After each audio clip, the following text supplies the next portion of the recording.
Try to avoid these programs if you do not have aptitude for these.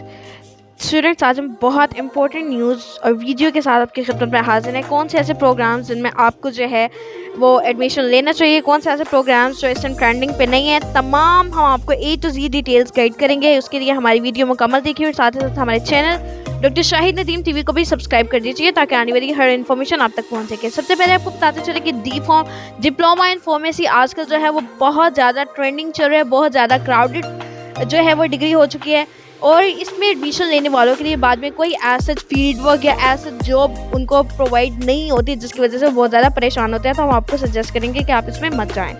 Number 2 पे psychology एक ऐसा subject है कि जब स्टूडेंट्स MBBS या BDS में एडमिशन लेने में नाकाम हो जाते हैं तो वो साइकोलॉजी को एज अ ऑप्ट कर लेते हैं, as a admission as a subject जो है उसको ऑप्ट कर लेते हैं और फिर उसकी तरफ जाते हैं जिनमें उनका एप्टीट्यूड नहीं होता, जिनमें उनका मूड नहीं होता, जिनमें उनको वर्किंग करके उनको खुशहाल जो है या फ्रेश महसूस नहीं होता। तो आई सजेस्ट कि आप साइकोलॉजी में मत जाए क्योंकि ये बहुत ज़्यादा एक उन स्टूडेंट्स के लिए सब्जेक्ट है जो इसमें जाके फ्रेश फील करते हैं, जो इसको एज अ फील्ड परस्यू करना चाहते हैं, उनके लिए बहुत ज़्यादा बेहतरीन सब्जेक्ट है। नंबर 3 पे इलेक्ट्रिकल इंजीनियरिंग, ये भी बहुत ज़्यादा आजकल ट्रेंडिंग और क्राउडेड सब्जेक्ट जा रहे हैं। फिर बाद में बच्चे ये कहते हैं कि इंजीनियरिंग करके जो जॉब नहीं मिल रही तो क्या फ़ायदा है इंजीनियरिंग का। जॉब इसलिए नहीं मिल रही होती क्योंकि मार्केट में सीट एक होती है और बच्चे 10 होते हैं, कंपटीशन बहुत ज़्यादा टफ हो जाता है। जब आपको करने को कुछ नहीं मिलता, एट द लास्ट आप इंजीनियरिंग करते हैं और फिर वो जो है उसमें आप फेल हो जाते हैं जॉब सिक्योर करने में। नंबर 4 पे अगर हम देखें तो इलेक्ट्रिकल इंजीनियरिंग के बाद डी फार्मेसी के बाद साइकोलॉजी के बाद अब आपको एक और चीज़ बताते चले कि जो कि बहुत ज़्यादा आजकल ट्रेंडिंग में चल रही है, लेकिन उसके एज अगर हम जॉब के हवाले से देखें तो कोई उसकी एज सच इम्पोर्टेंस नहीं है, तो वो है graphic. You have to make decision carefully, आपको बहुत केयरफुली अपने फ्यूचर को लेकर एडमिशन जो है वो सिक्योर करना है। ग्राफिक डिज़ाइनिंग एक ऐसा जो है वो नई फील्ड है जिसमें आजकल लोग बहुत ज़्यादा ज्वाइन कर रहे हैं, चूँकि वो कह रहे हैं कि इसमें बहुत ज़्यादा पैसा है। नो डाउट इसमें बहुत ज़्यादा पैसा है, लेकिन you have to see whether you have interested in this और नॉट।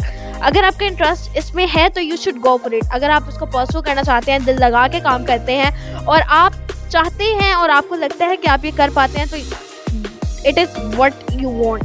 तो बहुत से लोग कहते हैं कि इसमें वो लोग जो है फ्रीलांसिंग के थ्रू भी वेब डिज़ाइनिंग में लेआउट्स बना के, डिज़ाइंस बना के, लोगोस बना के बहुत ज़्यादा अर्निंग कर सकते हैं। नो डाउट आप लोग अर्निंग कर सकते हैं, लेकिन एक ऐसा स्टूडेंट जिसका इस पर इंटरेस्ट नहीं है, जिसके बैकग्राउंड फील्ड बिल्कुल डिफरेंट है और वो सिर्फ पैसे के लिए इसको परस्यू करना चाह रहा है, तो it's not good for that, we do not suggest it. उसके बाद अब आपको एक और चीज़ बताते चलें, स्टूडेंट्स आजकल बहुत ज़्यादा परेशान है कि किस चीज़ में, किस फील्ड में, किस सब्जेक्ट में एडमिशन लिया जाए। एक और चीज़ जो कि मैथमेटिक्स परस्यू करते हैं, वो कहते हैं कि चूँकि उन्होंने प्री इंजीनियरिंग की है तो इंजीनियरिंग का इतना स्कोप नहीं है, लोग उनको ज़्यादा, सोसाइटी उनको ज़्यादा सजेस्ट कर दिया कि आप मैथमेटिक्स कर लें जी, BS मैथमेटिक्स कर लें, MSc मैथमेटिक्स कर लें।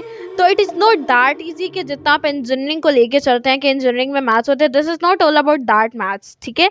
तो हम आपको इस चीज़ में भी सजेस्ट नहीं करेंगे कि आप प्योर मैथमेटिक्स की फील्ड में जाएँ।